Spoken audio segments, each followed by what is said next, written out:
Happy new year. এই একটা line দিয়ে আমরা একে অপরকে অভিবাদন জানানোর মাধ্যমে পুরো বছরটাকে স্বাগত জানাই। ক্যালেন্ডারের পাতা উল্টে নতুন আরো একটি বছর কিন্তু চলে এলো। একটু রাত পোহালে 2023 সালকে বিদায় জানিয়ে নতুন আরো একটি বছরের সূচনা হবে, সেটা 2024 সাল। এমনকি অনেকে আছেন যারা 31st নাইট উদযাপন করে থাকবে। কিন্তু আপনি কি জানেন ইংরেজি নববর্ষ উদযাপনের সূচনা কোথা থেকে হয়েছিল বা কারাই বা এটার সূচনা করেছিল? So viewers, welcome to the show Voice of Jahir, এবং আজকে আমরা জানবো ইংরেজি নববর্ষ উদযাপনের ইতিহাস সম্পর্কে।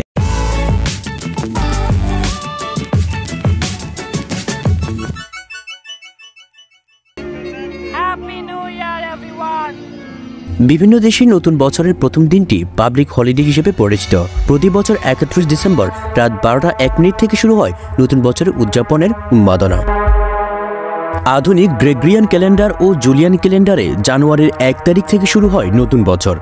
তবে ইংরেজি নতুন বছর উদযাপনের ধারণাটি আসে খ্রিস্টপূর্ব 2000 অব্দে। তখন মেসোপটেমীয় সভ্যতার লোকেরা নতুন বছর উদযাপন শুরু করে, যেটা বর্তমানে ইরাক নামে পরিচিত। তারা তাদের নিজস্ব গণনা বছরের প্রথম দিন নববর্ষ উদযাপন করত। তবে রোমে নতুন বছর পালনের প্রচলন শুরু হয় খ্রিস্টপূর্ব 153 সালে। পরে খ্রিস্টপূর্ব 46 অব্দে সম্রাট জুলিয়াস সিজার একটি নতুন বর্ষপঞ্জিকার প্রচলন করেন, যা জুলিয়ান ক্যালেন্ডার নামে পরিচিত।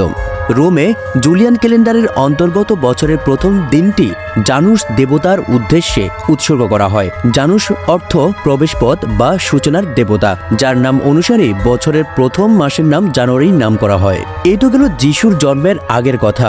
খ্রিস্টান ধর্মের অনুসারীদের বিশ্বাস মোতাবেক যিশু খ্রিস্টের জন্মের পর তার জন্মের বছর গণনা করে 1582 সালে পোপ ত্রয়োদশ গ্রেগরি এই ক্যালেন্ডারের নতুন সংস্কার করেন, যা গ্রেগরিয়ান ক্যালেন্ডার নামে পরিচিত।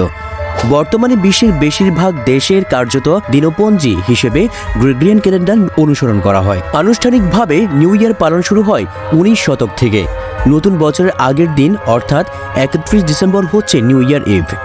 এই দিন নতুন বছরের আগমনে বিশ্বের বিভিন্ন দেশে বিরাজ করে উৎসব মুখর পরিবেশ। এদিকে ইংরেজি নতুন বর্ষ পালনের ব্যতিক্রমও রয়েছে, যেমন ইসরায়েল। এই দেশটি গ্রেগরিয়ান ক্যালেন্ডার অনুসরণ করলেও ইংরেজি নববর্ষ পালন করে না, কারণ বিভিন্ন ধর্মীয় গোষ্ঠী অ-ইহুদি উৎস হতে উৎপন্ন এই রীতি পালনের বিরোধিতা করে থাকে। আবার কিছু দেশ গ্রেগরিয়ান ক্যালেন্ডারকে গ্রহণই করেনি, যেমন সৌদি আরব, নেপাল, ইরান, ইথিওপিয়া এবং আফগানিস্তান। এসব দেশও ইংরেজি নববর্ষ পালন করে না।